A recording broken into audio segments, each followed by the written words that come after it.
क्या करें, होता है कभी कभी जब आती है मुसीबत तो एक साथ आ जाती है।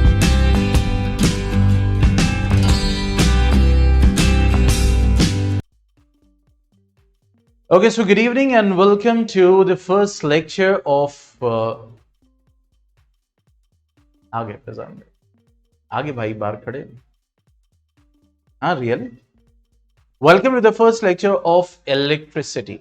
ठीक है, इलेक्ट्रिसिटी फिजिक्स का जो हम तीसरा चैप्टर कर रहे हैं। पहले हमने लाइट रिफ्लेक्शन रिफ्रैक्शन किया था, फिर उसके बाद human eye and colourful world, and now we are proceeding towards electricity chapter. Okay, तो इसके डिफरेंट डिफरेंट एस्पेक्ट्स हैं और उनको भी देखेंगे, कवर करेंगे और समझने की कोशिश करेंगे कि what this chapter wants to convey to us basically. तो देखो, अगर हम इलेक्ट्रिसिटी की बात करें,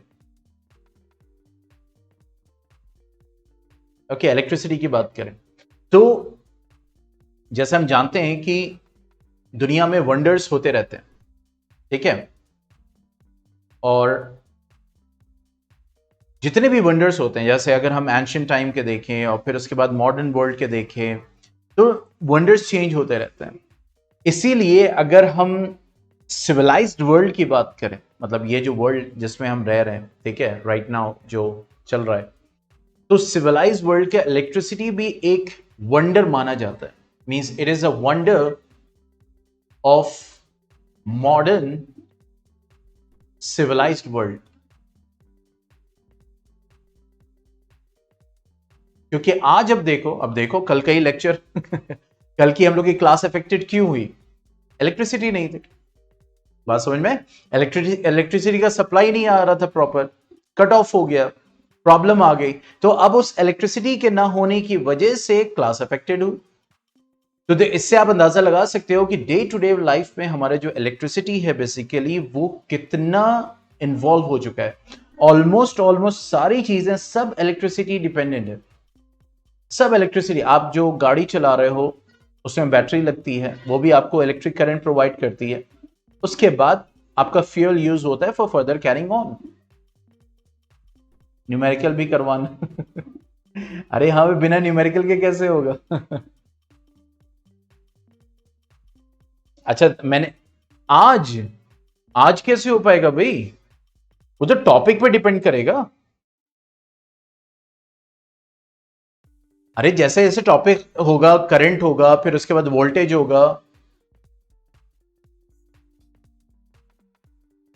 Q is equal to any, उसी में आएगा, उसको साथ ही में मैं कराऊंगा। टॉपिक फिनिश करके कंबाइन करके चार्ज और करंट के ऊपर कंबाइंड क्वेश्चंस होंगे।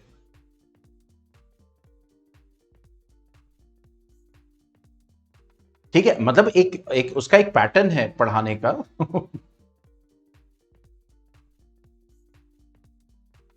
क्यों, कल टेस्ट में आ रहा है क्या? पहले हम सॉल्व कर, नहीं मैं समझ में नहीं आया।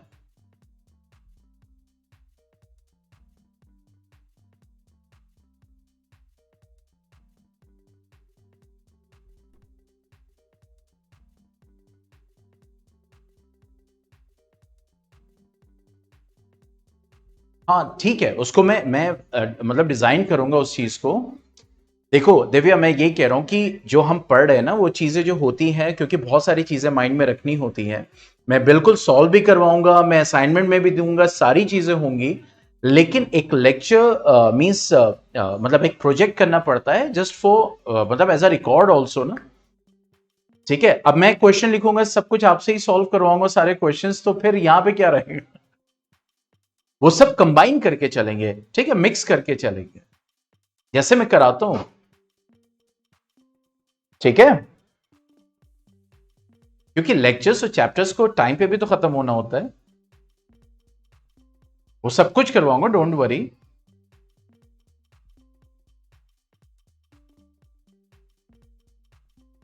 बहुत कम करवाए थे चैप्टर 1 के। बेटा Divya, please try to understand this. Numerical जितने भी करवाए थे वो टाइप ऑफ न्यूमेरिकल्स थे। अब बेटा मैं 100 न्यूमेरिकल्स कैसे करवाऊंगा? अब उन पे बेस्ड अब आपको क्वेश्चंस प्रैक्टिस करने हैं। जो डाउट है उसको डाउट आर में क्लियर कीजिए, स्ट्रैटेजी को समझिए। मैं 50 न्यूमेरिकल नहीं करा सकता, नहीं तो उसी में सारा टाइम जाएगा ना। न्यूमेरिकल्स के टाइप्स इंपॉर्टेंट होते हैं। बात समझ में आ रही है?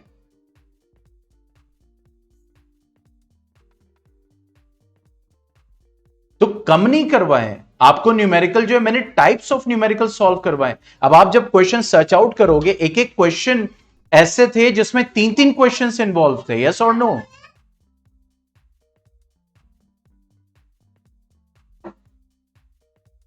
हाँ, तो वो चीज है बेटा, अब आपको करना है। अब आप प्रैक्टिस करोगे, समझ में आ गया।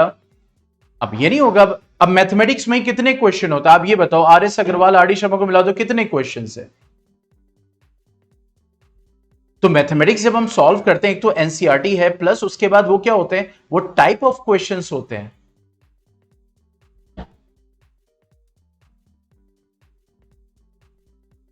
ठीक है, इस चीज को समझना है। नहीं अच्छा वो आपने डिस्कस कर लिया, नहीं तो फिर वही होता है। फिर अगर स्टूडेंट होता है उसके माइंड में होता है वो डिस्कवर, यार न्यूमेरिकल बहुत कम हुए थे, इसमें न्यूमेरिकल ज्यादा होने चाहिए, न्यूमेरिकल ज्यादा टाइप्स होने चाहिए, और इट्स अनलिमिटेड, इट्स अनलिमिटेड।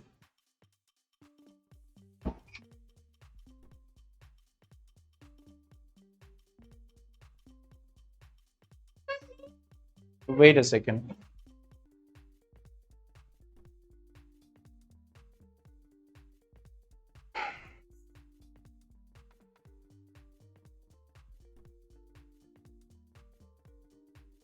और दूसरी चीज मैं इसीलिए बता रहा हूं बेटा, देखो एक जो चैप्टर होता है उसका एक टाइम है, उसका एक ड्यूरेशन होता है। कितना टाइम उस पर्टिकुलर चैप्टर मुझे टीचिंग में देना है, कितना टाइम उस चैप्टर का आपको स्टडी पे देना है, सेल्फ स्टडी पे देना है।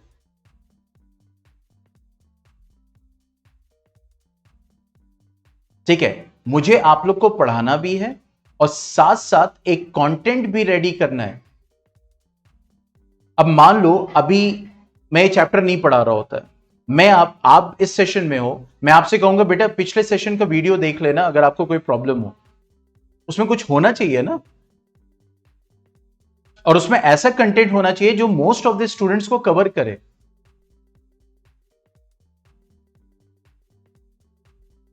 बात समझ में आ रही है?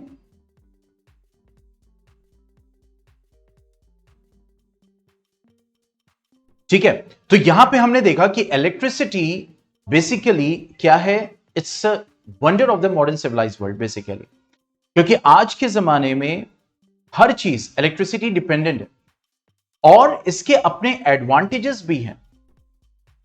इसके अपने क्या है, एडवांटेजेस भी हैं। ठीक है, अब एडवांटेजेस का मतलब क्या हो गया, एक तो क्लीननेस है, मतलब ये it's a form of energy basically. ठीक है, तो ऐसी एनर्जी है एकदम क्लीन एनर्जी जिसको हम कहते हैं, मींस नो स्मोक।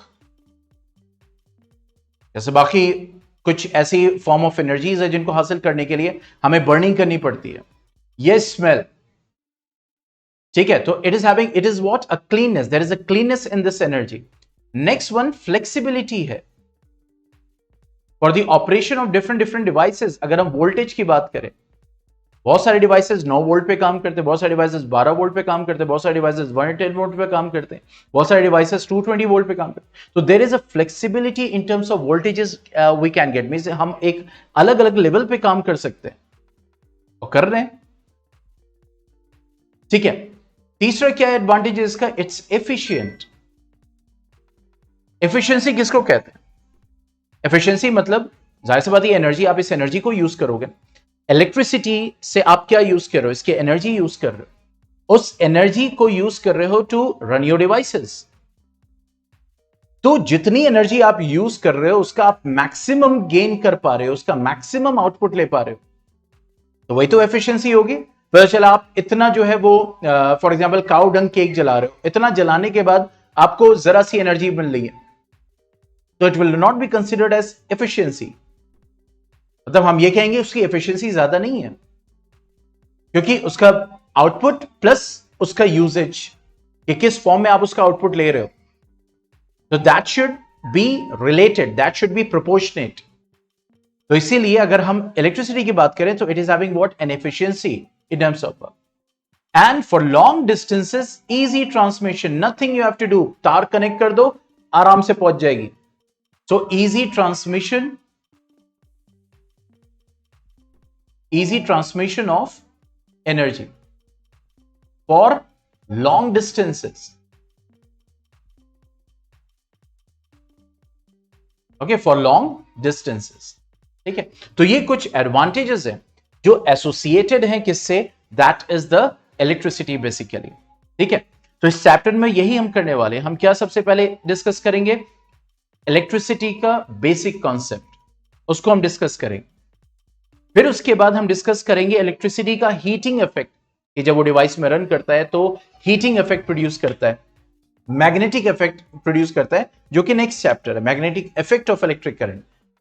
ठीक है, तो ये जो इलेक्ट्रिसिटी है ये जब फ्लो करता है तो इस चैप्टर में हम क्या डिस्कस करेंगे, हीटिंग इफेक्ट और उसका एप्लीकेशन बेसिकली। यहां तक कोई डाउट?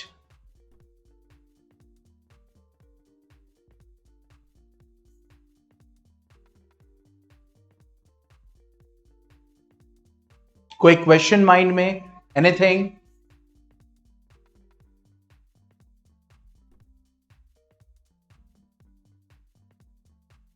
ठीक है, अब बात करते हैं इसकी डिस्कवरी की।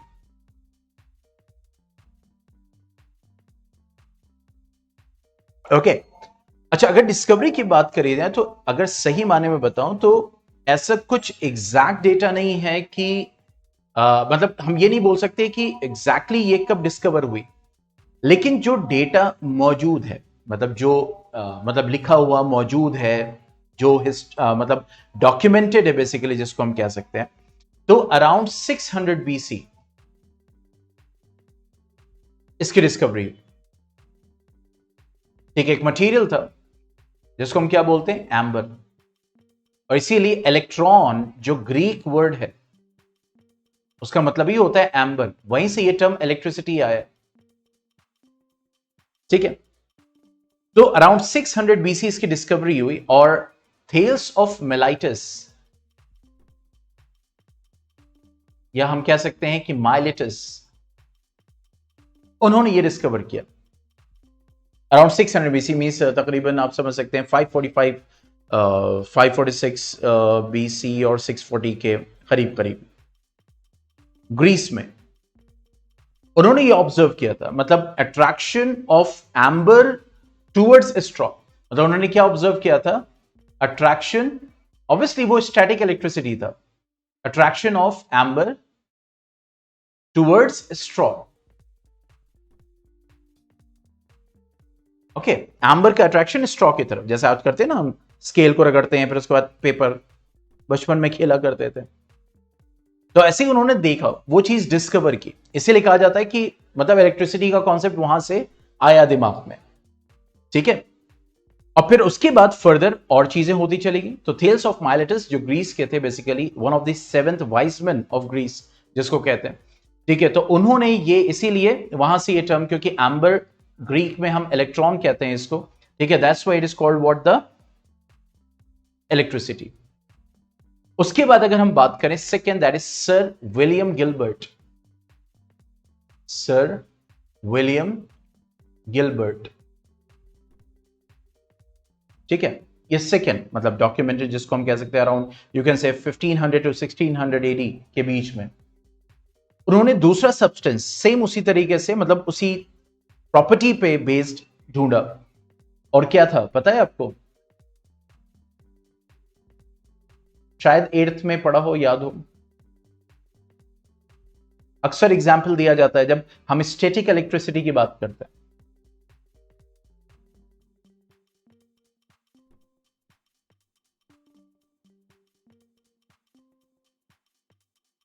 Any idea?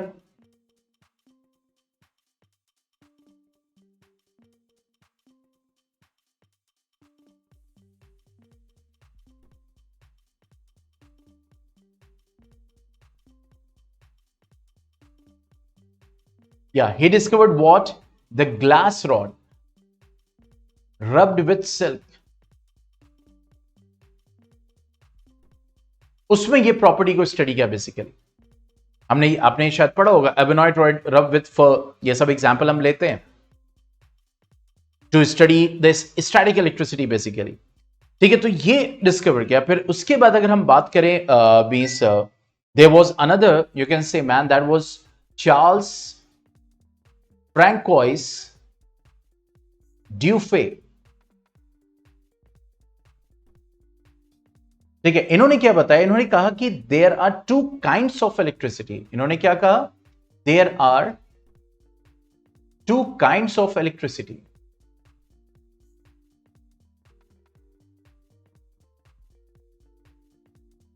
ठीक है, और उसके बाद very famous scientist which is associated with it, और आपने 100% पढ़ा होगा, that is Benjamin Franklin.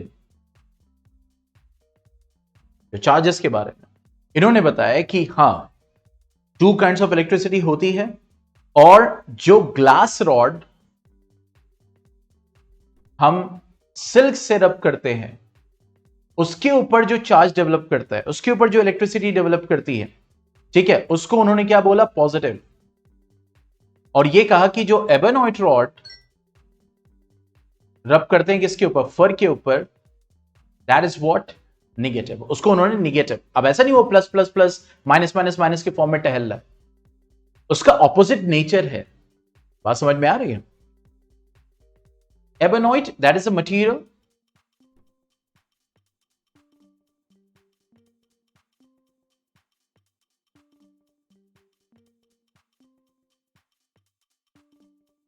this is what ebonite, okay।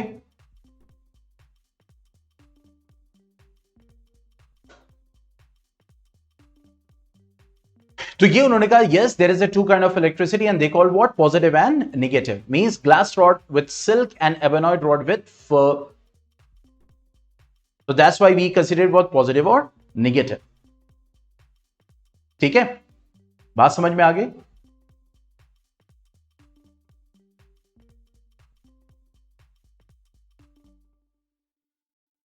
अगर बात समझ में आ गई होगी तो फिर आगे बढ़ेंगे।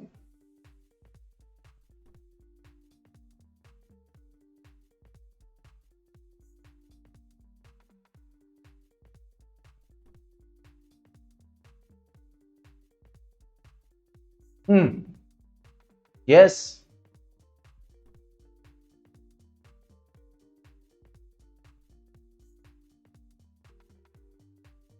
एक्स्ट्रा क्लास, एक्स्ट्रा क्या चीज ऑफ यस्टरडे?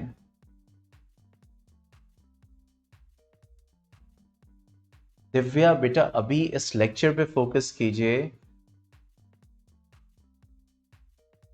मैं सारी चीजें बताऊंगा, मैं संडे में लूंगा extra class.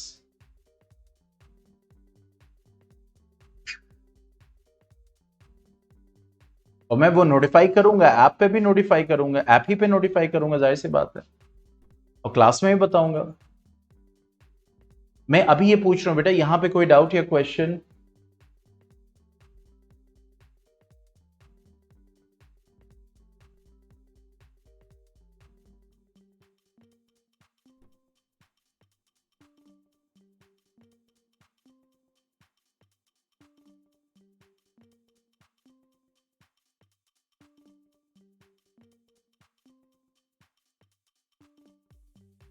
Yes, static electricity ना,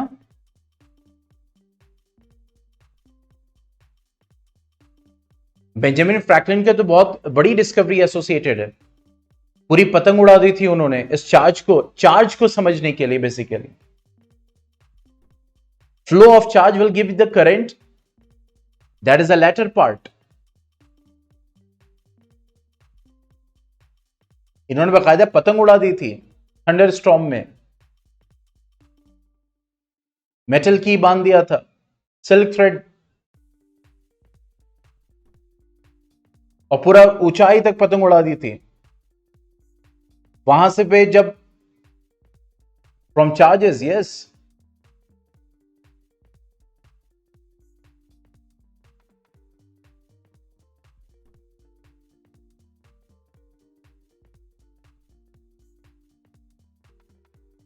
Okay, now coming to the next part, that if we talk about charge, unlike mass, charge is also a fundamental property of matter. It is also what? A fundamental property of matter.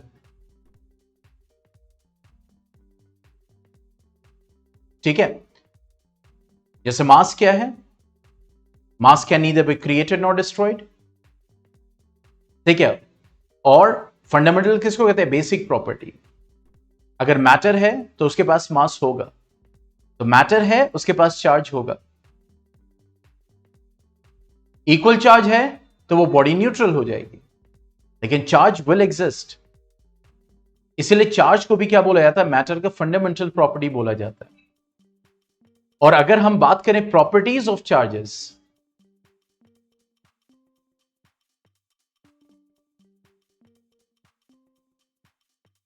Properties of charges, ठीक है। The first thing is that the unlike charges attract each other, means plus and minus, they will what? Attract each other. The same way, like charges will repel each other.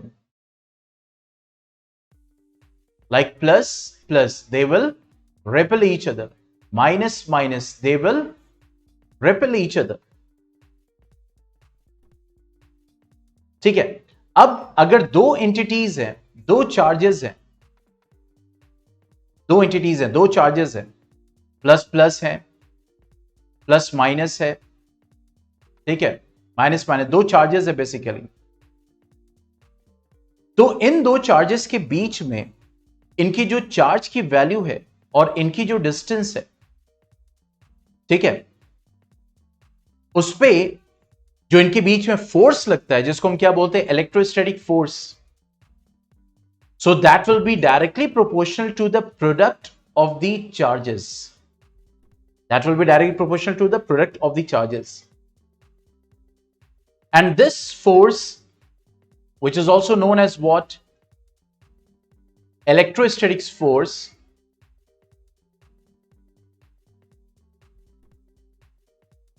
okay, that will be what? Inversely proportional to the square of the distance between them. Means अगर हम बात करें, इसको combine करें, तो that electrostatic force will be what? Q1 Q2 by R square. Charge, Q is what? Charge.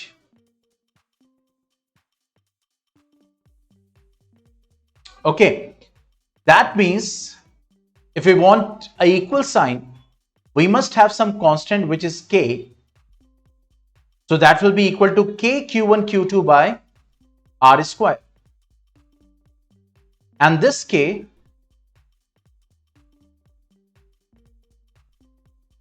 beta ye Q is what denoted by charge, yes, capital.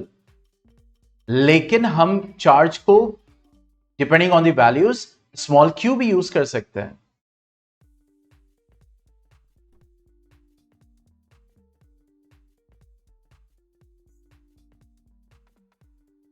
Capital से यहां पे बिल्कुल हम करते हैं।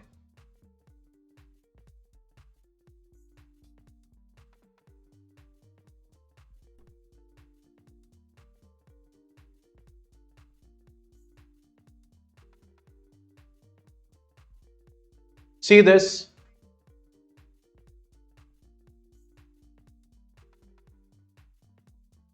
दिव्या, मैं कह रहा हूं, I think you are in different mood today, yes और नो?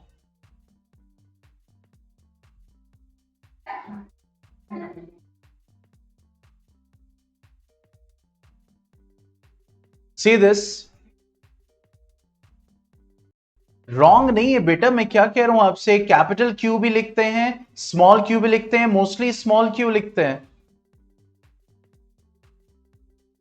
और जब क्वांटाइज चार्ज की हम बात करेंगे, मतलब कि बहुत सारी एक बड़ी value, so that will give the capital Q.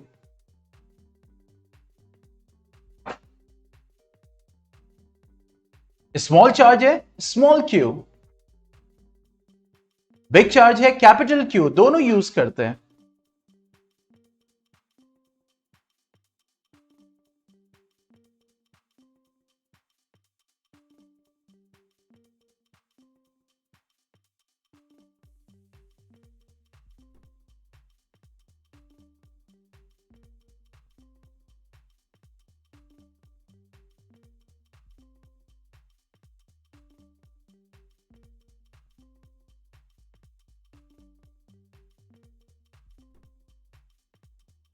See this, what is written over there?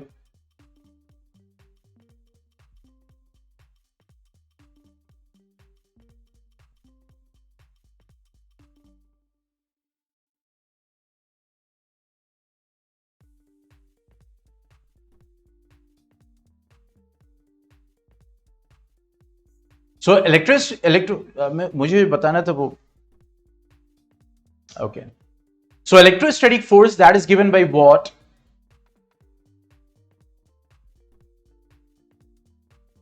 That is given by what? That is F is equal to K Q1 Q2 by R square. ठीक है, तो अब यहां पे अगर हम बात करें, अगर आप इस रिलेशन को देखो, आपने ग्रेविटेशन 9th क्लास में पढ़ा था, तो ये रिलेशन कुछ उस टाइप से दिख रहा है। वहां पे मैंने पढ़ा था कि जो यूनिवर्सल लॉ आपका ग्रेविटेशनल फोर्स है, that is proportional to m1 m2 by R square. तो यहां से यह पता चलता है कि जो यूनिवर्स है उसका जो एक पैटर्न है, एक जो फॉर्मेट है वर्क करने का, दैट इज सेम। देखो यहां पे भी चार्जेस के बीच में वही रिलेशन मिल रहा है, उसी टाइप का रिलेशन मिल रहा है जो वहां पे ग्रेविटेशनल फोर्स में हमें मास का रिलेशन मिला था और उसके डिस्टेंस का रिलेशन मिला था।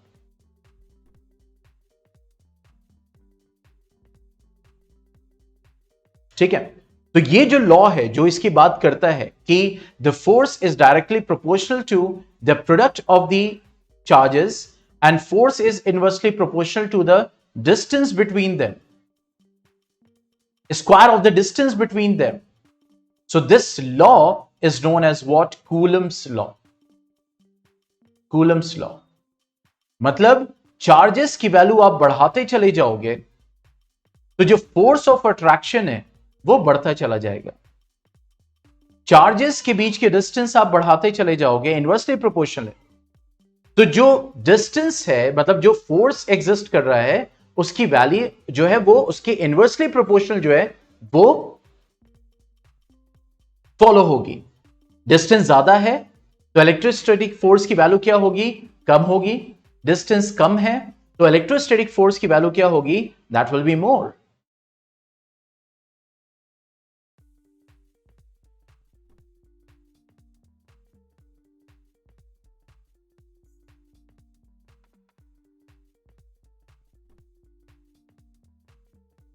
देखो यहां पे, अब यहां पे कुछ वैल्यूज दी हुई हैं।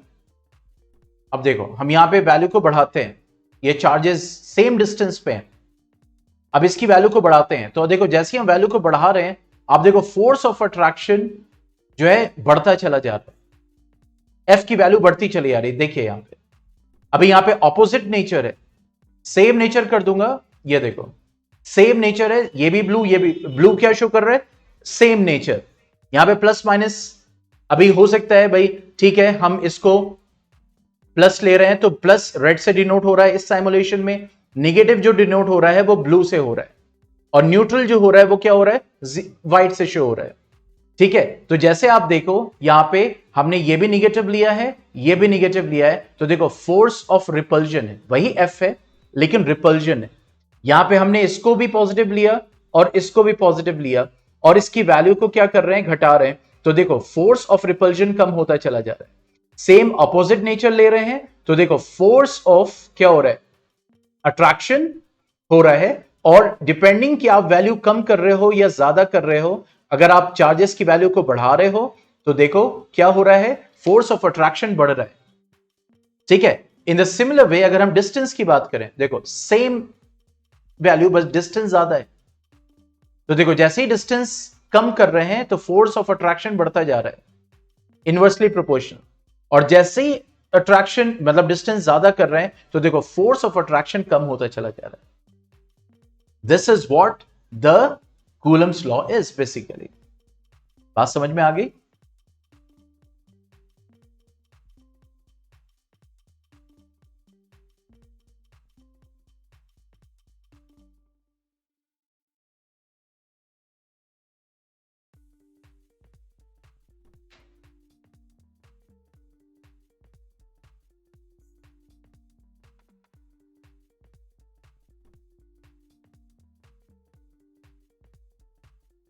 Yes, Divya, Vaibhav.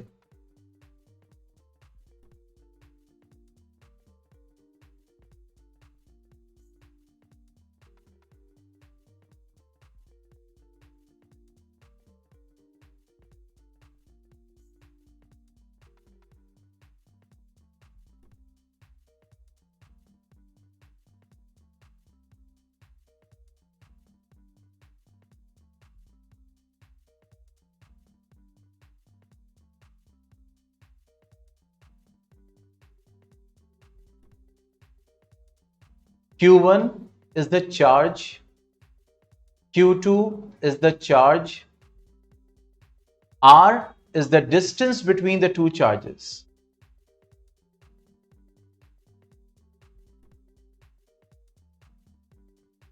There's the distance. Q1 क्या है? It's a charge. Q2 क्या है? It's a charge. It's having some value. And the charge K is constant. Yes. It's what?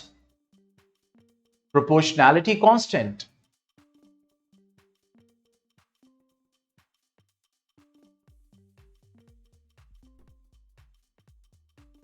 ठीक है, तो यहां पे वही चीज है कि अगर हम बात करें इसकी तो and R is what? The distance between the two charges. ठीक है,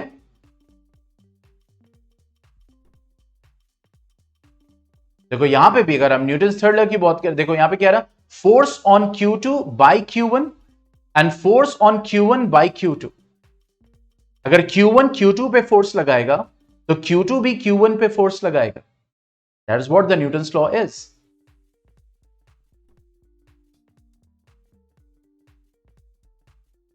ओके,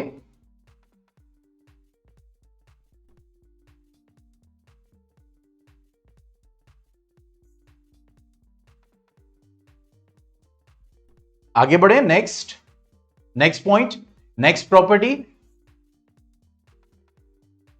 नेक्स्ट प्रॉपर्टी क्या करता है? The charges are conserved, means you can not create charge, you cannot destroy charge. Yes, I told you that electric charge is also a fundamental property of the matter. Means charges can neither be created nor destroyed. Charge यहां पे entity की बात हो रही है, वो नहीं plus और माइनस साइन जो डेवलप कर जाता है, जो हम डिनोट करते हैं जिसको, वहां पे बॉडी के ऊपर प्लस प्लस प्लस थोड़ी है, इस फॉर्म में लिखा हुआ है, मतलब वहां पे चार्ज प्लस प्लस प्लस की फॉर्म में है या माइनस माइनस माइनस की फॉर्म में है। क्यों भाई?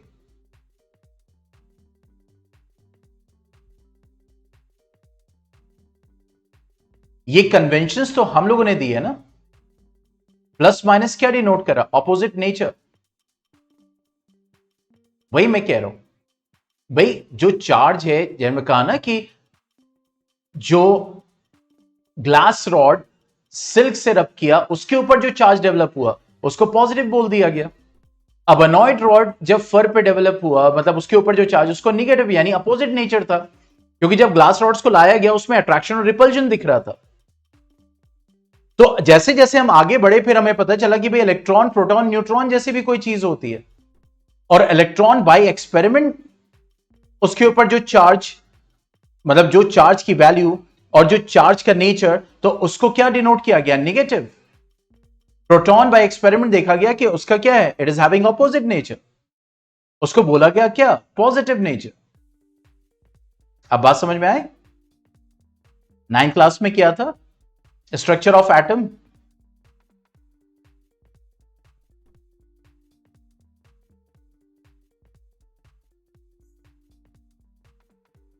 हाँ, तो एक्सपेरिमेंट्स बाकायदा किए गए, जिसकी वजह से फिर ये पता चला इलेक्ट्रॉन होता है, प्रोटॉन होता है। इलेक्ट्रॉन के ऊपर जो चार्ज था उसको नेगेटिव कंसिडर किया, प्रोटॉन के ऊपर जो चार्ज था उसको पॉजिटिव कंसिडर किया। So negative and positive are what? Simply the opposite nature. They are not in the form of minus or plus. भाई यहां पे हम लिखते हैं कि फोर्स लग रहा है -10 न्यूटन, तो फोर्स जो लग रहा है वो माइनस माइनस माइनस की शक्ल में होता है। It is only giving you an idea of opposite nature on paper ना।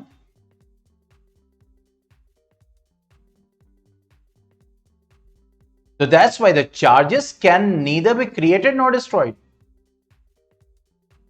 आप उनको क्रिएट नहीं कर सकते, they are there.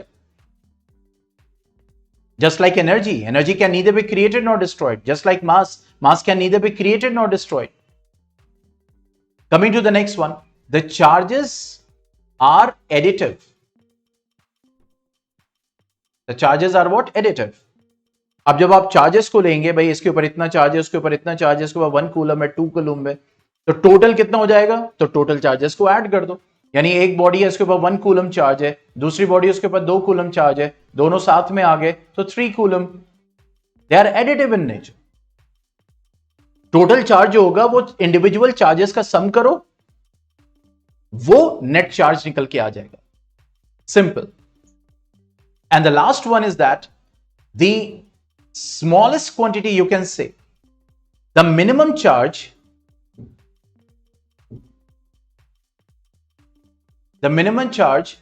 which exists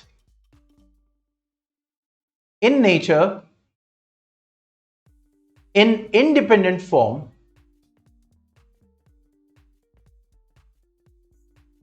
independently, the minimum charge which exists or which is capable of existence in nature in independent form, which is what? The charge on an electron. Charge on an electron कितना होता है? Electron पे charge कितना होता है?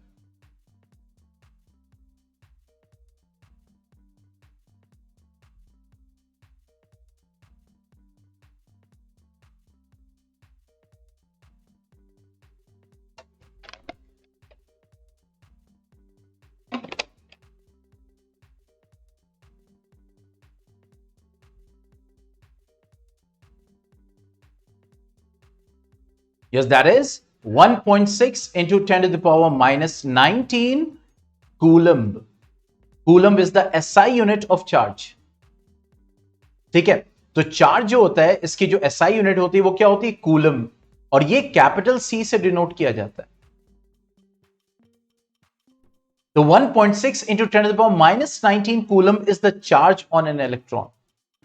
ये minimum charge है जो एग्जिस्ट करता है, विच कैन एग्जिस्ट इंडिपेंडेंट, क्योंकि भाई इलेक्ट्रॉन एक एंटिटी है, उसके ऊपर एक चार्ज है। कितना चार्ज है? 1.6 इंटू 10⁻⁻19 कूलम। अब ये इलेक्ट्रॉन है, एक बॉडी में 3 इलेक्ट्रॉन है, तो ये बताओ इस बॉडी के ऊपर चार्ज, टोटल चार्ज जो होगा वो इन 3 इलेक्ट्रॉन के चार्ज का सम होगा। बात समझ में आ रही? इसीलिए हम बोलते हैं चार्जेस आर व्हाट? एडिटिव। यानी एक बॉडी में मान लो 3 इलेक्ट्रॉन है, तो इस बॉडी में जो टोटल चार्ज होगा वो 3 इलेक्ट्रॉन के चार्जेस का क्या होगा? सम होगा।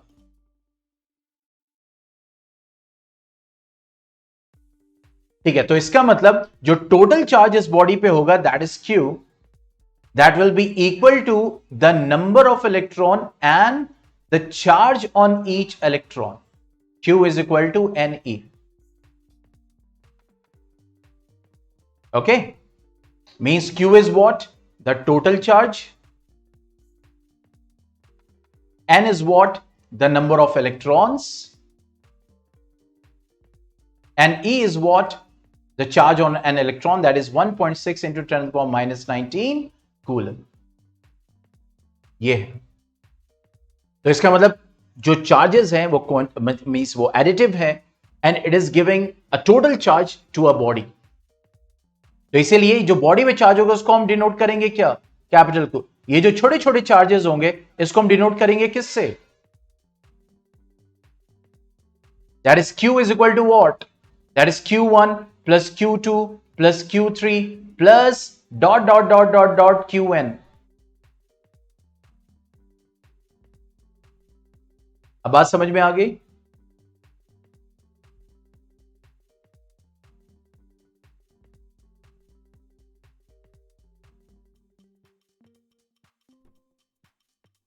कोई डाउट है तो पूछो, नहीं तो फिर आगे बढ़ते हैं नेक्स्ट टॉपिक पे।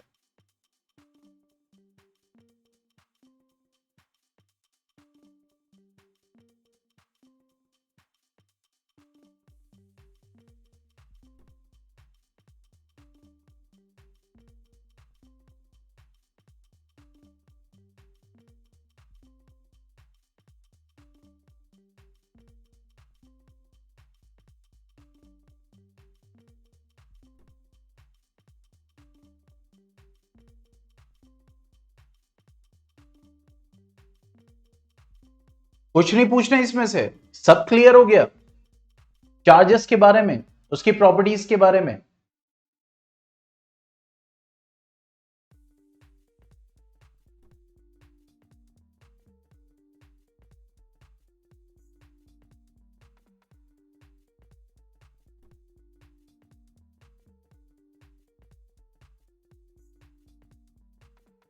अब ये समझ में आ गया capital Q small Q, Divya.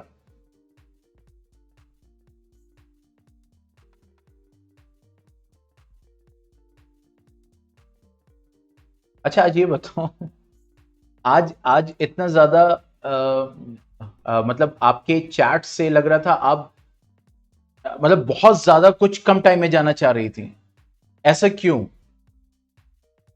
Exam या टेस्ट या किसकी वजह से?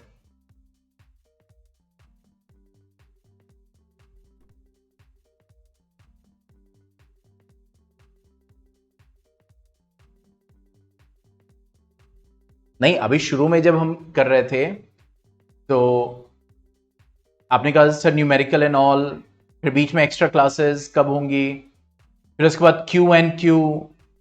तो मुझे लगा कि मुझे ऐसा फील हो रहा है कि मतलब आप कुछ माइंड में चल रहा है, माइंड में चल रहा है मतलब कि चाहे वो टेस्ट होने वाला हो इस चैप्टर का, चाहे वो एग्जाम होने वाला हो, मतलब आप बहुत ज्यादा कंसर्न दिख रही थी।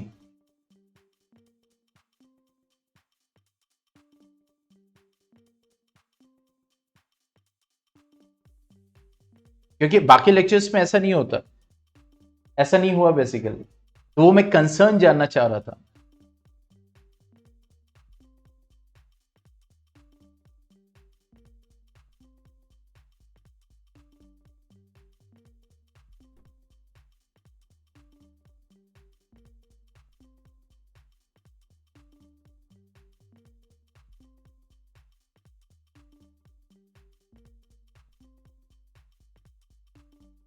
आप ऑडियो भी ऑन कर सकती हैं।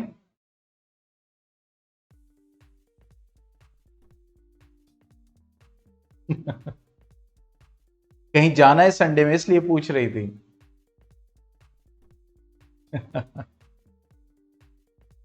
मैंने यही तो कहा कोई ना कोई कंसर्न था, तो इसीलिए जो मैं बता रहा था उस पर ना करके आपको एक्स्ट्रा क्लास की। अब बात समझ में आई मैं क्या कहना चाह रहा हूं?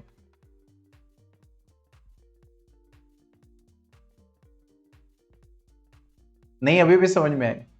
मैं कह रहा था मैं जब पढ़ा रहा था तो बीच में मैंने क्वेश्चन किया तो वो ना सुन के आपने एक्स्ट्रा क्लास पूछा फौरन।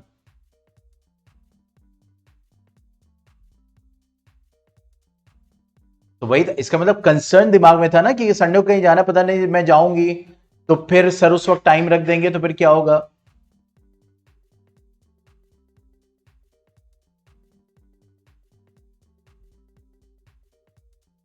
तो यही मैं कह रहा हूं कि जो मैं बता रहा था उस पर ध्यान ना देके आपका ध्यान एक्स्ट्रा क्लास पे था, इसलिए मैं कह रहा था कि कुछ ना कुछ माइंड में चल रहा है, मतलब यहां पे लेक्चर चल रहा है लेकिन माइंड में कुछ और चल रहा है। अभी भी इस बात समझ में आई कि नहीं समझ में आई?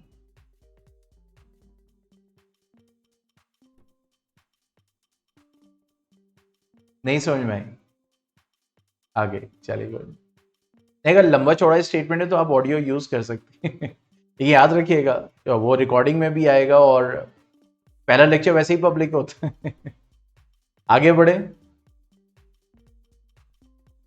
ब्लॉग्ड, ब्लॉग्ड मतलब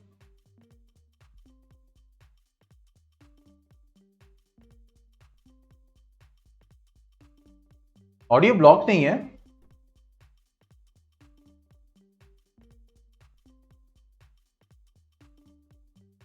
अच्छा, नहीं तो अच्छा है ना, नहीं तो बीच बीच में ऑडियो।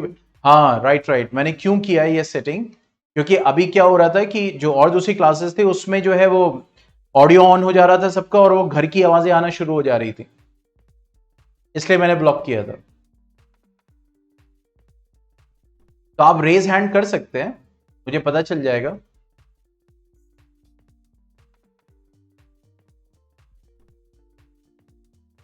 क्योंकि पता चला किसी के घर में कुकर की सीटी है। कहीं कोई पीछे से चिल्ला रहा है। और ऑडियो में क्या होता है, कभी कभी ऐसा स्टेटमेंट या कुछ गलती से निकल सकता है, मान लो पब्लिक लेक्चर है तो कहीं भी वो जो है वो कैचअप हो सकता है, इस वजह से। चलो, तो हम बात कर रहे थे किसकी, चार्जेस की। Now coming to the next topic, that is electric current. Electric current, ठीक है। अब देखो, चार्जेस हमने पढ़ा, चार्जेस का रोल स्टैटिक इलेक्ट्रिसिटी में भी है, इलेक्ट्रिक करंट में भी है।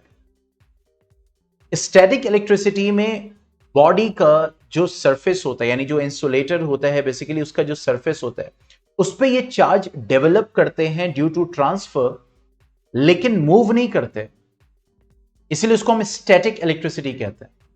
क्या बोलते हैं? Static electricity. जैसे अगर हम यहां पे बात करें दिस थिंग, ये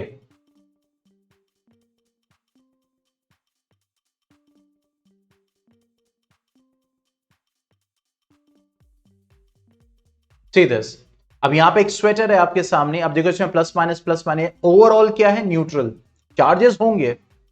यहां बलून है, उसके ऊपर कुछ चार्ज, यहां पे एक वॉल है जिसके ऊपर कुछ चार्ज है, अब चार्जेस है, प्लस माइनस बराबर है। अच्छा ये बताओ, प्रोटॉन पे क्या चार्ज होता है? प्रोटॉन पे चार्ज क्या होगा? अरे वैल्यूम, प्लस होगा, वेरी गुड, वैल्यूम।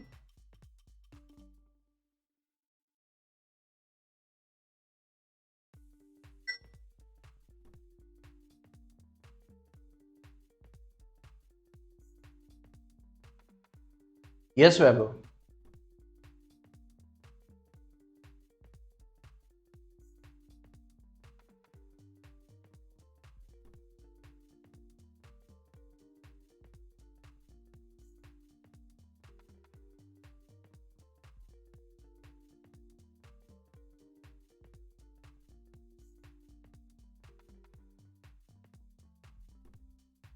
नहीं, चार्ज होगा that is 1.6 into 10 minus 19 coulomb with plus, electron के ऊपर क्या होगा, 1.6 into 10 minus 19 coulomb with minus, what you are telling right now is the मास।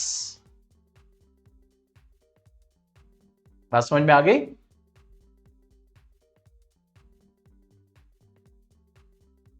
तो यहां पे देखो क्या है कि जो बलून और ये स्वेटर और ये वॉल है, इनके ऊपर चार्जेस है, लेकिन सरफेस पे कोई चार्ज नहीं है। लेकिन जैसे ही हम उस बलून को अब रगड़ रहे हैं, देखो क्या हो रहा है, अब देखो अनइक्वल डिस्ट्रीब्यूशन हो गया। अब ये बलून के ऊपर निगेटिव चार्ज ट्रांसफर से, ट्रांसफर ही हुआ है ना चार्जेस का, और वो अभी रुके हुए हैं, स्टैटिक है, they are not moving right now, they are not moving right now. ठीक है, अब देखो प्लस स्वेटर पे ज्यादा, निगेटिव बलून पे ज्यादा, so it is what attracting, plus minus is what attracting.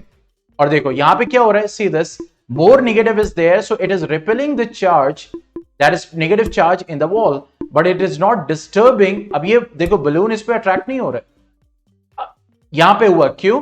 Because of minus and this plus, क्योंकि minus से ये माइनस रिपल हो गया, it is creating somewhat attraction in this part. ठीक है, देख रहे हैं, ये देखो कैसे रिपल हो रहे हैं, लेकिन चार्जेस सरफेस पे हैं और they are not moving basically. लेकिन अगर हम बात करें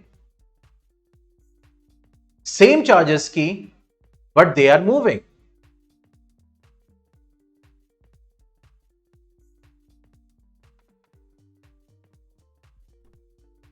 and they need what? A particular path, a particular potential to move on basically. अब जैसे यहां पे मैंने वायर लगाया, एक और वायर कनेक्ट किया, और उसके बाद मैंने where is the battery?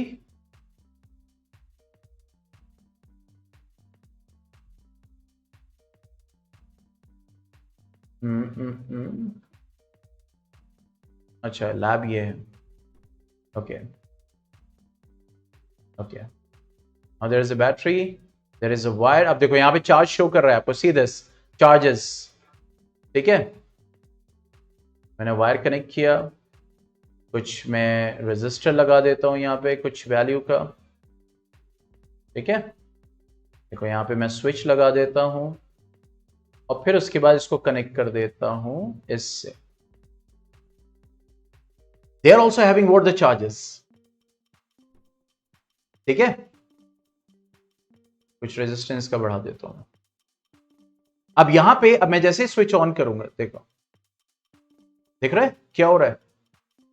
कुछ एनालाइज हो रहा है, चार्जेस क्या कर रहे हैं?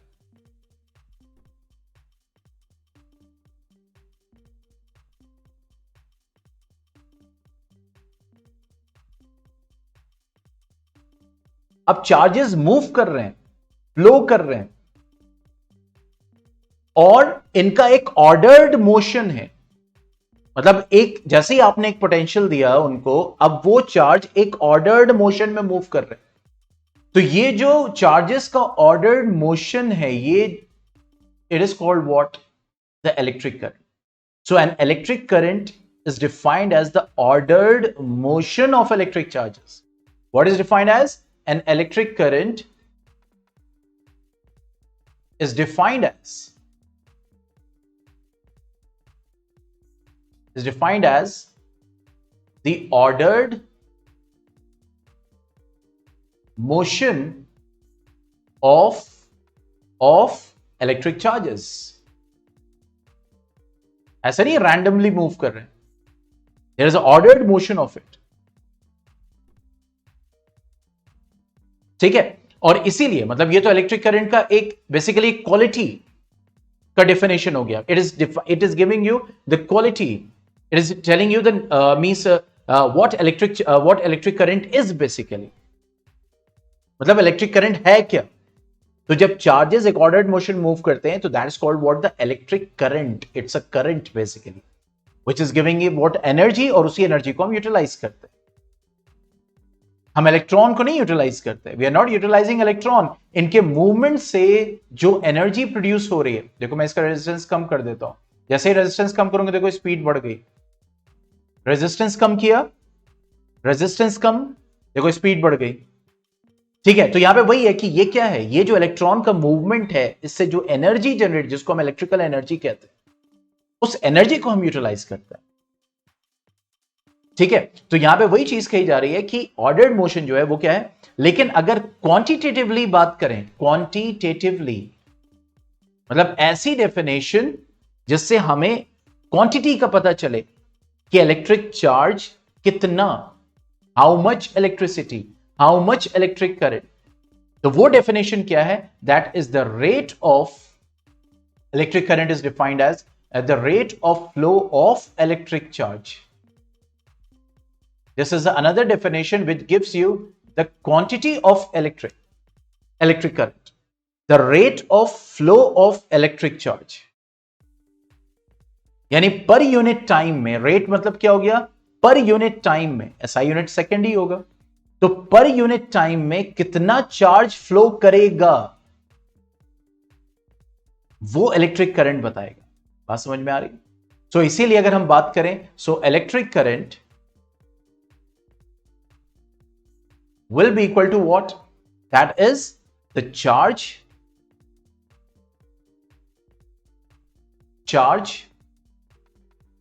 per unit time. That is I is equal to Q by T. I is equal to Q by T. और अगर SI यूनिट की बात करेंगे इलेक्ट्रिक करंट की, तो वो क्या होगी? Ampere. That is denoted by capital A. That is denoted by what? Capital A.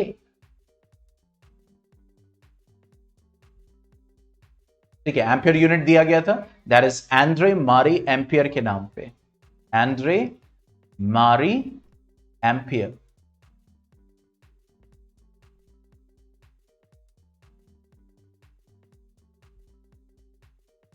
Okay, तो यहां पे वही चीज है. अगर इलेक्ट्रिक करंट की बात करें, what is this?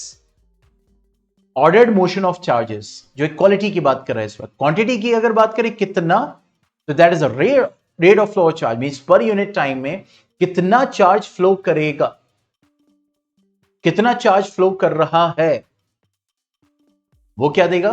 That will be given by what? Electric current.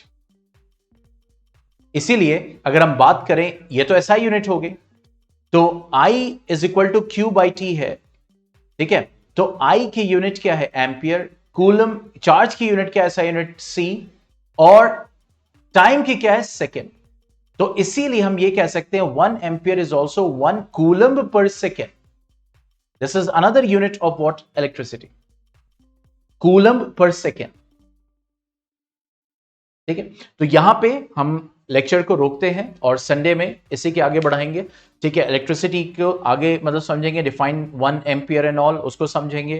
फिर हम समझेंगे डायरेक्शन ऑफ इलेक्ट्रिक करंट को, कन्वेंशन को समझेंगे. फिर उसके बाद हम न्यूमेरिकल सॉल्व करेंगे on the charges and electricity. ठीक है, एनी डाउट टिल नाउ? फिर न्यूमेरिकल सॉल्व करने के बाद हम वोल्टेज पे आएंगे. कूलम का एसआई यूनिट क्या है? अरे चार्ज का एसआई यूनिट कूलम है. Coulomb is the SI unit of charge.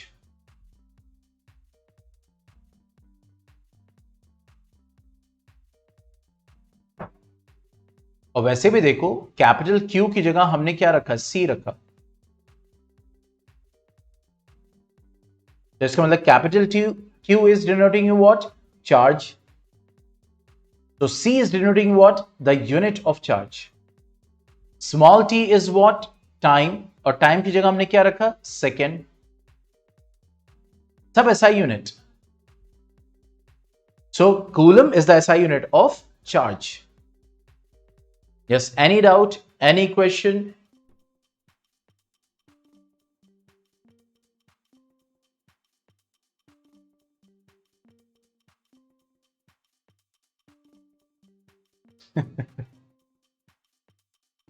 हाँ, फेट कंपनी का स्वेटर. अच्छा, दिव्या को स्वेटर का कंपनी. अच्छा अच्छा, मैं बताऊं, मैंने आज देखा इसके ऊपर. यहां पे मैंने 8th क्लास में भी चार्जेस जब पढ़ाया तो बताया, पिछली बार भी शायद कि मैंने यूज किया था सिमुलेशन 10th क्लास में, इस साल भी यूज किया है. लेकिन सीरियसली मैं बता रहा हूँ, फर्स्ट टाइम मेरी नजर गई है. दिव्या माशाल्लाह जो है, बड़ा कीन नजर है इनकी, बड़ी बारीक नजर है, एक एक चीज पे ध्यान देती है. बलून किस कंपनी का है? अच्छा ये बताओ, इसमें से कोई डाउट? इसमें से रबर कंपनी का. ओके, ये समझ में आ गया. इलेक्ट्रिक करंट मतलब electric current and static electricity.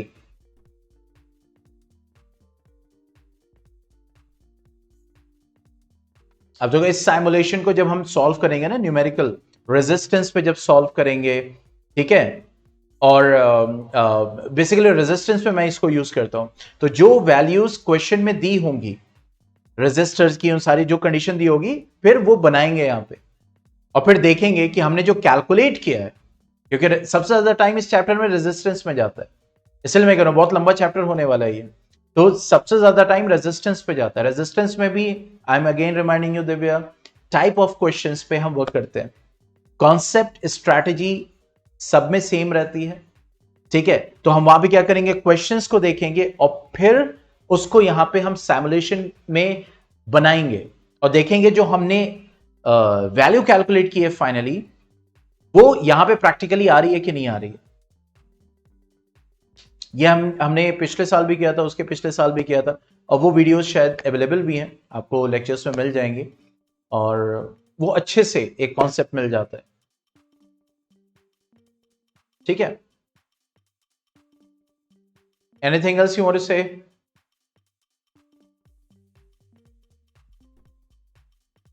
तो दिव्या देखो, संडे में जो एक्स्ट्रा क्लास का टाइम है, अब उसी पे आते हैं, मैंने कहा था इसीलिए मैं बताऊंगा, वो मोस्ट प्रोबेबली वही टाइम रहेगा 10 बजे, ठीक है, क्योंकि शाम में टेस्ट भी है। ओके, तो मैं 10 बजे, क्योंकि 3 क्लासेस हैं तो 10 से 1 मैं क्लास लूंगा, तो मोस्ट प्रोबेबली 10 बजे, मतलब ज्यादा चांसेस है 10 से 11 आप लोग का टाइम रहेगा 10th का।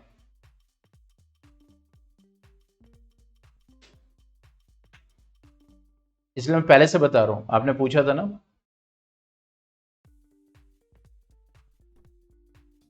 अभी भी और कोई क्वेश्चन है?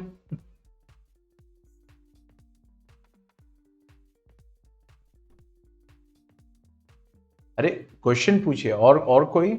इतने सारे सवाल थे लेक्चर जब मैंने चैप्टर शुरू किया, मैंने कहा लगता है आज, हालांकि मैं, पता है आज मेरा टारगेट था चार्जेस और इलेक्ट्रिसिटी का न्यूमेरिकल करा के खत्म करने का, मतलब वो 1 घंटे में हो जाता है सारी चीजें।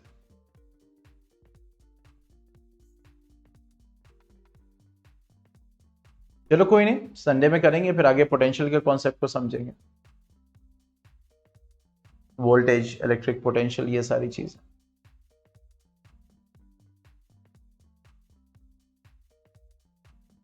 ठीक है, चलो 9-10 हो गया, अब मुझे भी स्कूल का बहुत सारा काम है, और मेरा लैपटॉप ही ख़राब हो गया। सबसे बड़ी टेंशन मुझे उसी की है कि क्या होगा कल वर्कशॉप में, कल क्या होगा स्कूल में, क्योंकि मैं क्लास में उसको यूज़ करता हूँ। अब देखते हैं, तो शॉप तो बंद हो गई होगी, what could be the arrangement. असल में दूसरा लैपटॉप है, लेकिन दूसरा लैपटॉप जो है वो बैटरी का बैकअप उतना नहीं मिलता है, मैक्सिमम 40 मिनट्स, तो उसको तार लगाना पड़ता है, और हर क्लास में पावर सोर्स वहीं पे नहीं रहता है। इस वजह से मैंने क्रोम बुक लिया था, छोटा सा, कैरी करने में भी आसानी रहता है, और वहाँ खोला, वहाँ पे सारी चीज़ें हो गई, तो बुक्स कैरी नहीं करनी पड़ती, और एक क्रोम बुक ही काफ़ी हो जाती है, और फिर एडिशनल जो एक बुक होती है तो उसको साथ में रख लेते हैं, तो कम चीज़ों की ज़रूरत पड़ती है, उसके साथ लेक्चर लेने में आसानी हो जाती है। अब देखते हैं, चलो और कुछ कहना है? वैभव, दिव्या, आज लग रहा था दिव्या के बाद बहुत सारी बातें इतने दिनों से क्लासेस नहीं अटेंड की थी, सब हो रहा था कि क्यों Divya, how you are feeling right now? Slash आया है।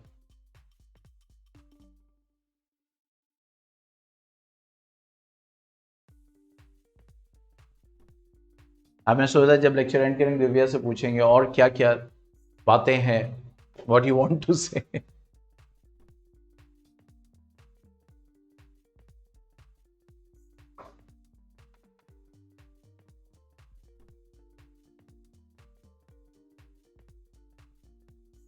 नथिंग, मतलब कुछ टाइप हो रहा है, मैं वेट करूं या क्या?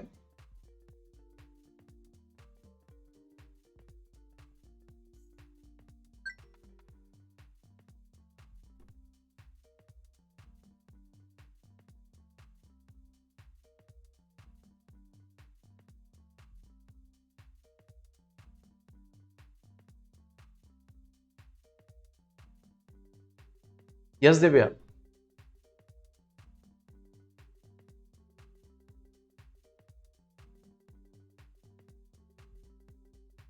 हाँ भाई हाँ, बिल्कुल कराएंगे। देखो इस चैप्टर में टाइम लगता है रेजिस्टेंस में, मैं अभी भी कह रहा हूँ, इलेक्ट्रिक करंट, वोल्टेज, ये सब ओम्स लॉ जल्दी जल्दी खत्म हो जाता है। रेजिस्टेंस के जो क्वेश्चंस होते हैं उसमें मैं टाइम देता हूं।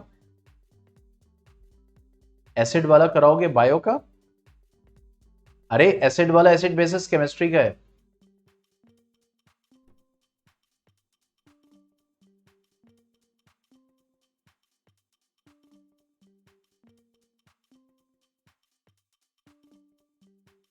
No sir.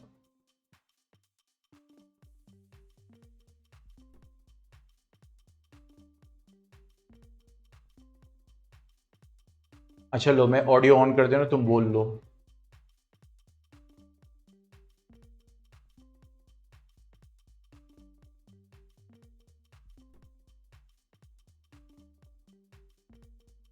हाँ अब बोलो।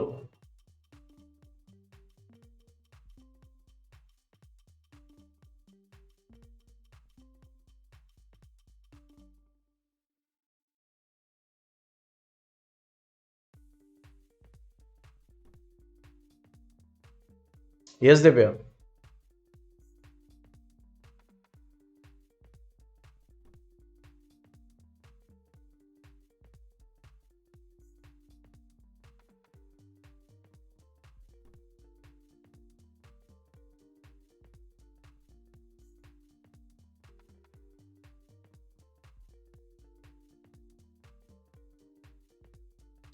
I'm not hearing anything and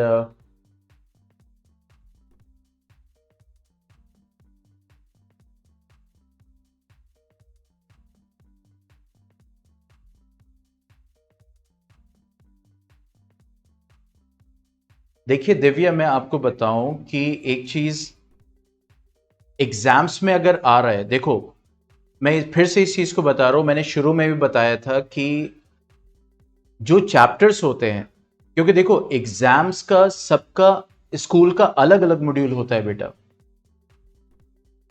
ठीक है। अगर वो मैं लेके चलूंगा तो मैं कभी भी कोई चीज कंप्लीट नहीं हो पाएगी। बात समझ में आ रही? इसलिए मैंने कहा था कि अगर कोई चैप्टर है, क्योंकि हम तो सीक्वेंस में लेके चलेंगे, तो अगर कोई चैप्टर है, इसीलिए प्रीवियस ईयर के रिकॉर्डिंग लेक्चर्स मैंने डाल रखे हैं कि देखो अब आपका एग्जाम होने वाला है, वैभव का एग्जाम होगा, ठीक है। दोनों का एग्जाम सेम नहीं होगा, दोनों के चैप्टर्स सेम नहीं होंगे, कुछ हद तक सिमिलर हो सकते हैं। बात समझ में आ रही है? कहां सेम है?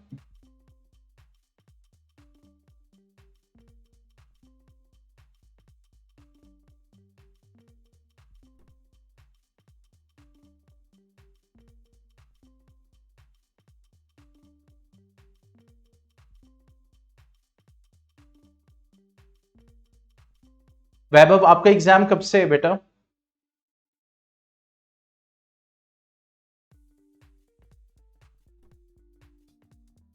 15 सितंबर। दिव्या आपका कब से है?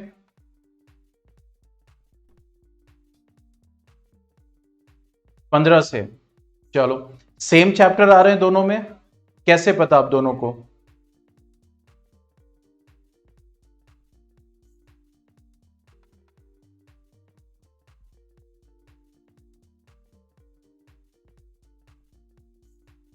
चैप्टर 1 2 3। नहीं, किसका चैप्टर 1 2 3? साइंस का या केमिस्ट्री का? फिजिक्स और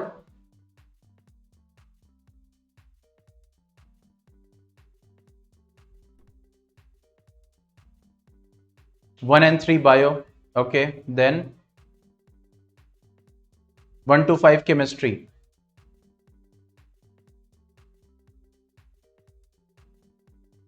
तो वही मैं कह रहा हूं बेटा ना, तो अब ये सिलेबस देखे, फिर आप में क्या क्या आ रहा है वैभव?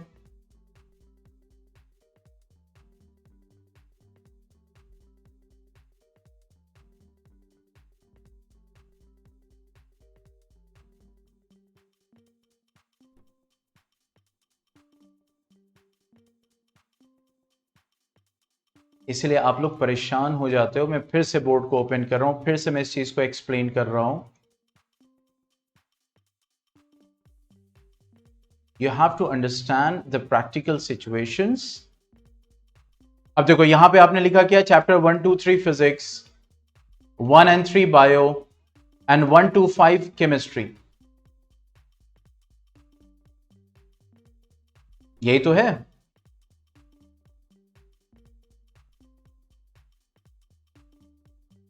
1 and 2 बायो वैभव में आ रहा है, फर्स्ट एंड सेकेंड फिजिक्स में आ रहा है, और केमिस्ट्री में 1 2 3 आ रहा है।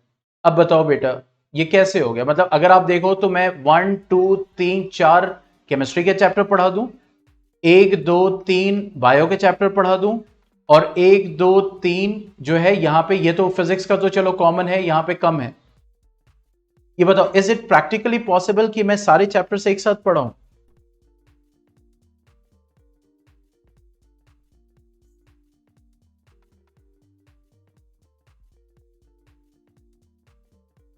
इसीलिए जब मैं शुरू में था मैंने आप लोग को बताया था कि हम लोग का टारगेट क्या होता है। आप जब कोचिंग्स में पढ़ते हो बेटा, बोर्ड टारगेट होता है।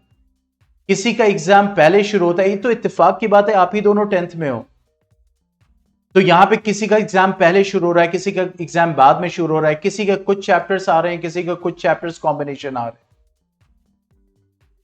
तो इसीलिए मैंने कहा था कि कभी भी बीच के टेस्ट और एग्जाम हम लोग कोशिश करते हैं मैक्सिमम कवर हो जाए, लेकिन ऐसे नहीं पॉसिबल होता, पॉसिबल ही नहीं है। अब ये इनका आपका 5 आ रहा है, इनका 3 आ रहा है 1 2 के साथ, यहां पे आपका 3 आ रहा है, इनका 2 आ रहा है।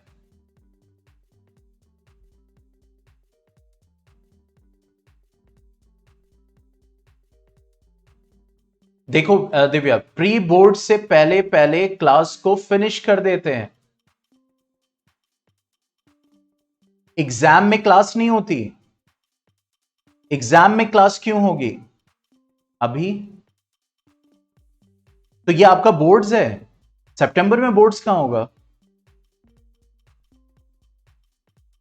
आपने लिखा ना बोर्ड सर क्लास होगी एग्जाम में। अच्छा वो सारे मैसेजेस मिल गए। एग्जाम में यस क्लास, देखो बेटा एग्जाम में अगर हम क्लास को पॉज कर दें, ठीक है, तो कितने दिन होगा, कब तक एग्जाम चलेगा? 15 से 24, बस 7 दिन। और वैभव आपका कब तक चलेगा?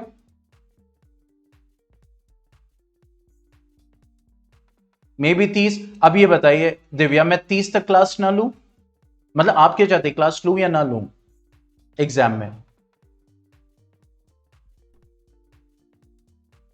हालांकि मैं हमेशा एग्जाम में कंटिन्यू रखते हैं भाई, कह रहे ना लो, तो वैभव कहेंगे सर 30 तक ना लो। ये बताइए 15 दिन में क्लास ना लूं? मैं पॉइंट को समझाना चाह रहा हूं बेटा, प्रैक्टिकल सिचुएशन। क्योंकि एक बैच में एक ही स्कूल के नहीं होते बेटा, अलग अलग होते हैं, सबका अपना अपना शेड्यूल होता है। अभी तो 9 क्लास में एक का एग्जाम सितंबर में है, कुछ बच्चों का अक्टूबर में है, कुछ का नवंबर में हाफ ईयरली है। ये बताइए, मतलब एक एक कुछ बच्चे हैं उनका सितंबर में, कुछ का अक्टूबर में, कुछ का नवंबर में, हाफ ईयरली एग्जाम। इसीलिए बैच बैच के हिसाब से रन करता है, न कि इंडिविजुअल रिक्वायरमेंट के हिसाब से रन करता है। इंडिविजुअल रिक्वायरमेंट ट्यूशन में होती हैं। इंडिविजुअल रिक्वायरमेंट तब हो सकता है जब एक ही स्कूल के बच्चे पूरे बैच में पढ़ रहे हो, एक ही क्लास के बच्चे, तब हो सकता है। इसीलिए मैंने कहा कि हम लोगों ने रिकॉर्डिंग्स इसीलिए रखी हुई हैं कि आपके चैप्टर्स हैं, क्योंकि देखो एग्जाम सबका अलग अलग टाइम पे हो रहा है, किसी का कुछ शेड्यूल है, किसी का कुछ शेड्यूल है, सबके साथ कैसे मैच कर सकते हैं? It is practically impossible, it is practically impossible.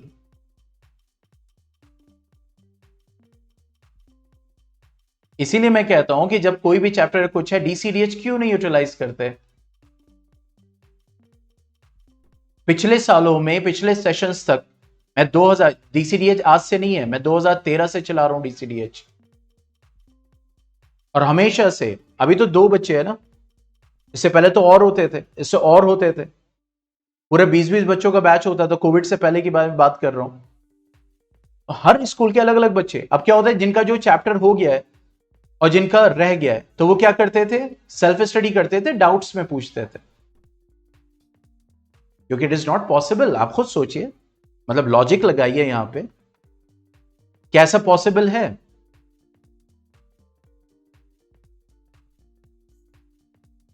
कि जो है मतलब सारे स्कूल्स में जितने जितने चैप्टर्स आ रहे हैं वो सब कवर हो जाएं और सबके इंडिविजुअल स्कूल के टाइम टेबल के हिसाब से नहीं पॉसिबल है।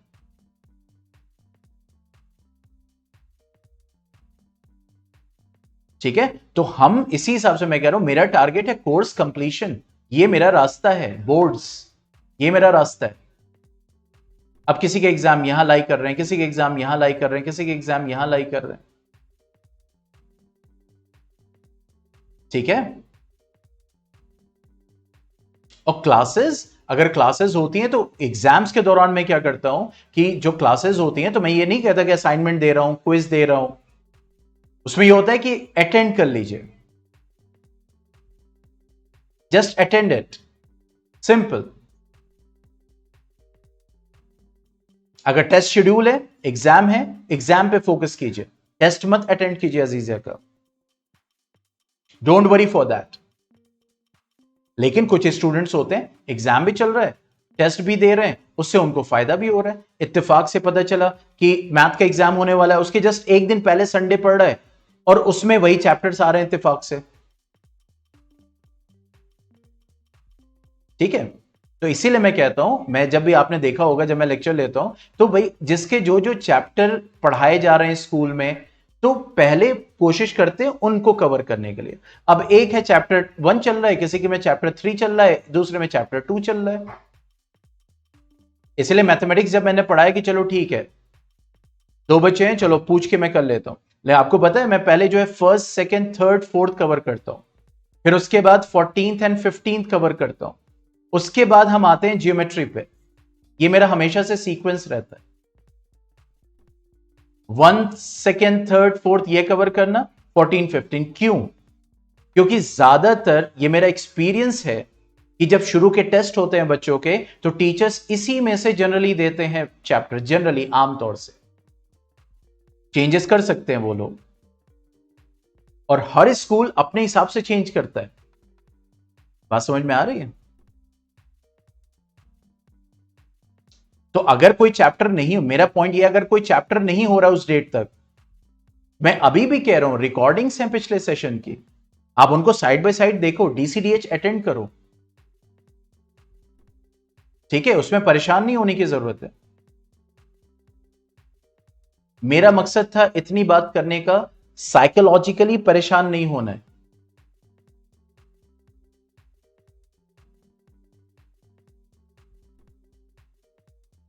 हाँ और क्या, ये देखो मैंने कब बोला कि जो चैप्टर पढ़ा है उसी में से पूछना है, डीसीडीएच में आप किसी चैप्टर से भी पूछो।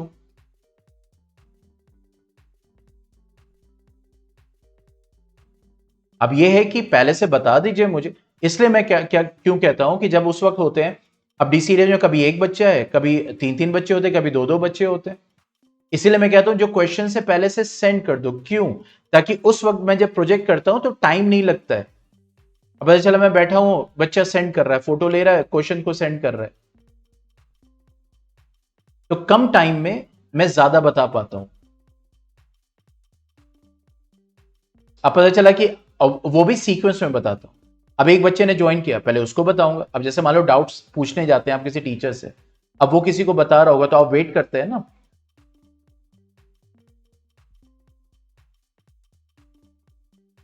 सेम यहां पे होता है। अब मैं किसी को बता रहा हूं, आप ज्वाइन करोगे, उसको बताऊंगा, फिर जो नेक्स्ट ज्वाइन किया था उसको बताऊंगा, फिर जो नेक्स्ट ज्वाइन किया था उसको बताऊंगा। ठीक है, साइंस के क्वेश्चंस आप इंस्टेंट भेज सकते हो। बात समझ में आ रही? इसीलिए मैं कहता हूं जिन जिन को डाउट्स पूछना हो, मेरा हमेशा से स्टेटमेंट है, शायद आपने देखा होगा, वैभव तो जानते ही क्योंकि हमेशा से कर रहे हैं, अजीजिया, जिन जिन को डाउट्स पूछना है वो उसी टाइम पे ज्वाइन। ये नहीं है कि डीसीडीएच का टाइम 8 से 9 है तो 8:15 ज्वाइन कर रहे हैं, 8:30 ज्वाइन कर रहे हैं, नहीं। 10 बच्चों को पूछना है, 10 8 बजे ज्वाइन करो, मैं 1 बाय 1 सबको बताऊंगा। अब पता चला कि मैं यहां पे 8 से 9 टाइम मैंने दे दिया है, अब वो ज्वाइन कर रहे सर तो 9 बजे तक बैठे ही होंगे, मैं 8:30 ज्वाइन करूंगा, तो ये तो बात गलत है। इसीलिए जिन जिन को पूछना है 8 बजे ज्वाइन कर लो, एक एक करके मैं सबको बताऊंगा। ये तरीका होता है डीसीडीएच का।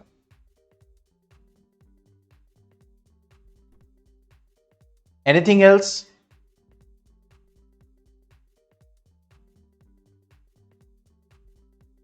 इसीलिए डोंट वरी, साइकोलॉजिकली परेशान नहीं होना है। कोई भी कोचिंग कोई भी होता है। अच्छा ये बताओ, वेदांतों में जो पढ़ रहे हैं, बायजूस में जो पढ़ रहे हैं, या कहीं भी बड़े बड़े, वो स्कूल के हिसाब से पढ़ाते हैं? स्कूल में क्या चैप्टर चल रहा है, आप ये बताओ, खुद सोचो। नहीं पढ़ा सकते, कोई नहीं पढ़ा सकता। ट्यूशन में सिर्फ पॉसिबल है। वहां अकेला वही होता है बंदा, और कोई नहीं होता। इसीलिए इस चीज को अब माइंड से निकाल देना है कि मेरा चैप्टर मेरे टेस्ट से, मेरे एग्जाम से, हाँ मेरी पूरी कोशिश रहती है। और ये हो चुका होता अगर मैं 20 डेज, और वो भी मेरे फादर की डेथ हुई थी, अब वो ऐसा, उसमें भी मैंने पूरी कोशिश की क्लास को कंटिन्यू रखने की। उसमें 20 डेज गए और जो भी था, मैं भी मेंटली डिस्टर्ब था, फिजिकली डिस्टर्ब था, तभी मैंने कोशिश की उसमें। अगर मेरे फादर की डेथ नहीं होती तो वो 20 डेज कंटिन्यू कोचिंग चलती, तब भी मैंने कवर अप किया।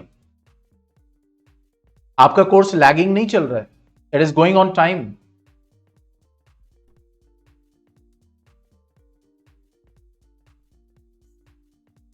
समझ रहे हैं? तो यहां पे वही चीज है कि इस चीज को समझना है, इस चीज को अब एकदम हटा देना है कि मेरा चैप्टर मेरे एग्जाम, मेरे टेस्ट से पहले खत्म हो जाए।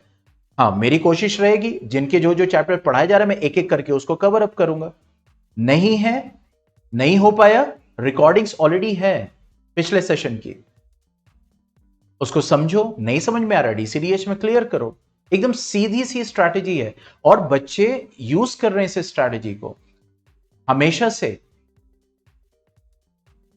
आपको पता है वफा 95.2% उनकी आई थी, वो रेगुलर, मतलब कि आप समझ लिए कि किया उन लोगों ने तो आधे सेशन में ज्वाइन किया था। आप सोचो, आधे सेशन में ज्वाइन किया था, लेकिन पिछला जो था रिकॉर्डिंग्स के थ्रू, इसके थ्रू कर करके कवर अप करके डीसीडीएच में वो, और दैट इज कश्यप, पीयूष, और एक दो बच्चे और थे, ये रेगुलर रहते थे। एक ही क्वेश्चन हुआ पूछते थे। तो यूज किया, ये ऐसा नहीं है मैं हाइपोथेटिकल कह रहा हूं, ये अप्लाई की हुई स्ट्रैटेजी है और यही स्टूडेंट्स को करना होता है, तभी वो स्कोर करते हैं।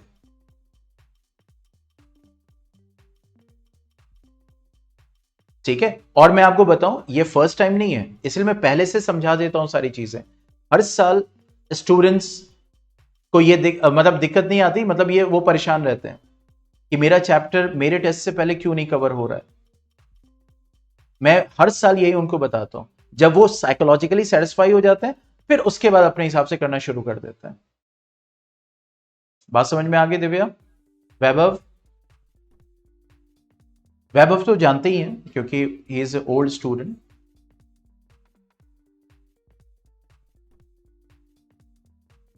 ठीक है, चलो फिर okay then, goodbye, take care.